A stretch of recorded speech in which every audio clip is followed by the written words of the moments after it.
Talo falava telefon mai le si uofonga le lau moi Wellington e mo le nei tae au aso luas fuluvalo Januari lua fe lua ono.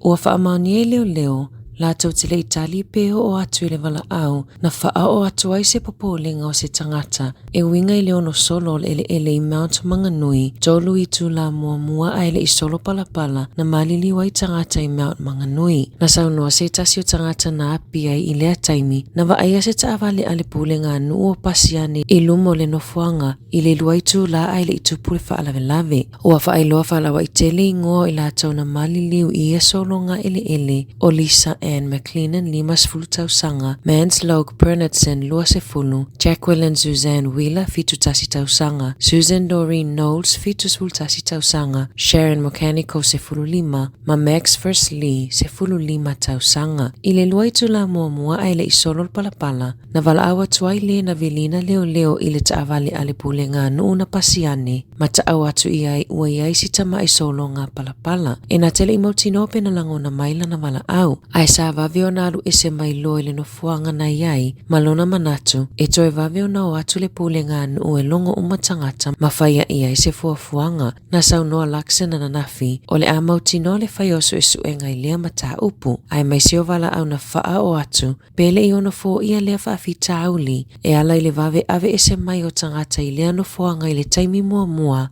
na vili na i leo, ma au na ngatali atu i whaalave lave.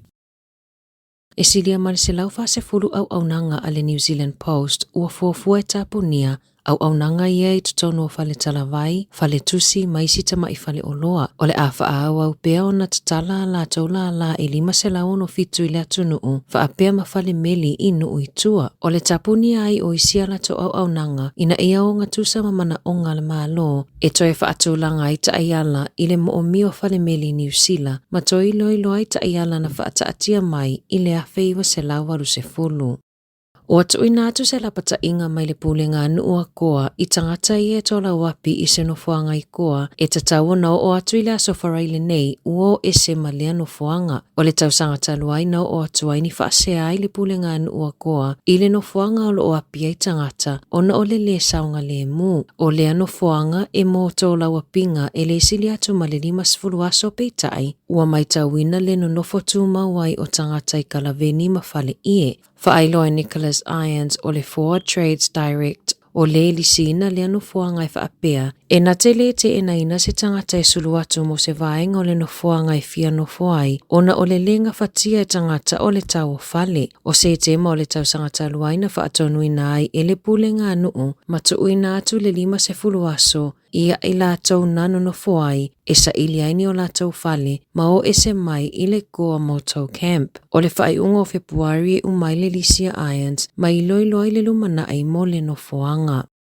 Ua filifilia Jill Rogers e avea masui komisina fo leo i New Zealand. Talona ia tau aveina le tofinga le tu mau i le masina o mati le tau sanga taluai pe ona lipotia le One News. Na whaamau nie le komisina o leo Richard Chambers le filifilia lo i o Rogers mo le tofinga. O Rogers na taita ia le tali mai leo i le mata upua Tom Phillips i ase te mo le tau sanga taluai. Na avea ma leo i le awhiwa se lau i watolu. Mai se fulufitu tau sanga o ngā lua i le whaingoso suenga i mata upu mata utia. Na avea Rogers mataita i leo mo counties manukau, mai le luafe sfurfitu i le luafe luatolu. Na avanoa le tofinga o le sui komisina talona whaamawai Javon McSkimming ia me, ma le whaamawai ngā Tania Kura i a iulai. O le aamata fo i ona ngā lulue Corey Parnell, Jeanette Park, ma Tim Anderson, e avea ma komisina lango aamata atu i le aso iwa o Februari.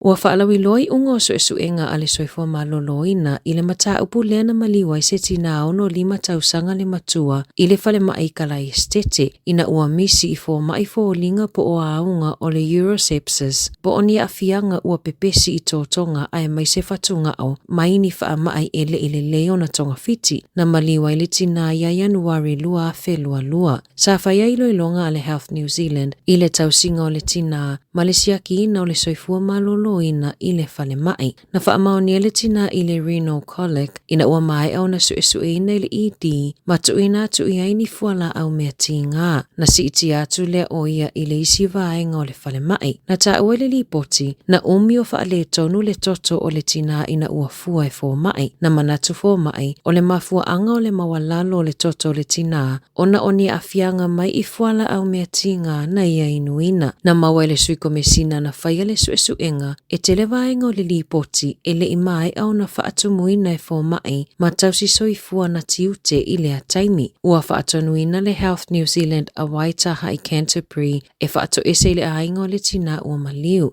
na whautua ina fo inia o onga e whaia mo le atina enga ma le whaopoponga o tau mai o fo mai, ma tausi soifua, i suesuenga mo le Eurosepsis, ma le tā ua whaamaumaunga.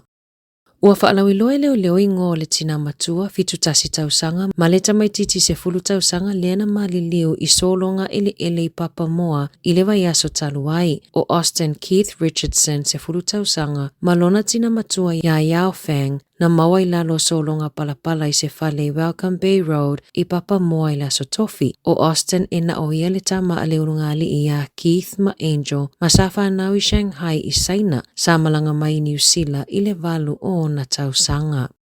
Ua whaaleaunga ina le laisene whaia unga o Karen Stewart, le ua whaalawi loa whaalawa i tele unga o lana mata upu, na ia toso ai se tamaititi a unga i se a unga a mata, toso i le whaleui, ma toi toso mai le potua unga a otangi, i a Februari o le luafe lua se fulu, au avea ma whaia unga i le Alphabet Academy Cloverleaf Center i Palmerston. Na whaamauni ei whaamaunga tūlanga mawhatia o le tamaititi whātausanga, mai inga i o inga Stewart, na lawina whaamata talanga i lumo le whaamasinonga o whaia o ngai whaapea, na toso whaamalo si e Stewart le limo le tamaititi whātausanga anga i le whala, se ia oina whaanofo whaamalosi i le whala, na tui lunga le tamaititi mo le taimi o mea ai e toe tata whaamalosi ma toso e fufulu lima, na whetosoa i e Stewart le tamaititi a tangi, na i iwa ina sa ili whesosoa ni le tamaititi i le isi whaia onga, ma whai i ai o lo o whaa o manua Stewart ia te ia, na whesota i ane le tinao le tamaititi i le a onga ina uawa aia le mumu ma maka o lo lungo le limo lana tama peitai, na te ena e Stewart ia tuua inga, na whaalea onga ina le whaamasinonga le laisene a lea whaia onga, ma whaatonu ina e tutongi atu le lua se fulua Tala. Ua whaamea lo whātua e saina se taavale o le tuainga o le HG9 mo le Peresteni o Fiti, ratunga i rama lara palavu, o i tuainga taavale ia e whiawe ai tangata maurulunga o saina, pei ona iai se whaamatalanga a le malo o Fiti, i whaamaumaunga mai le upenga ta whailangia au se tālia le carsales.com.au, o lea taavale e tusa ma le iwas fulua Tala tupe au se tālia lona tau, o lea mea lofa ua atili whaamalo si ai le whainga paanga i le vao Beijing ma Suva, o le tausanga taluaina whaamea lo whai fo i e saina ia Fiti, le toi whaalelei o se vaenga o le whale le malo i Suva. Tala fo ia mai le si ufofonga o le laumua mo le nei vaenga o le tae ao.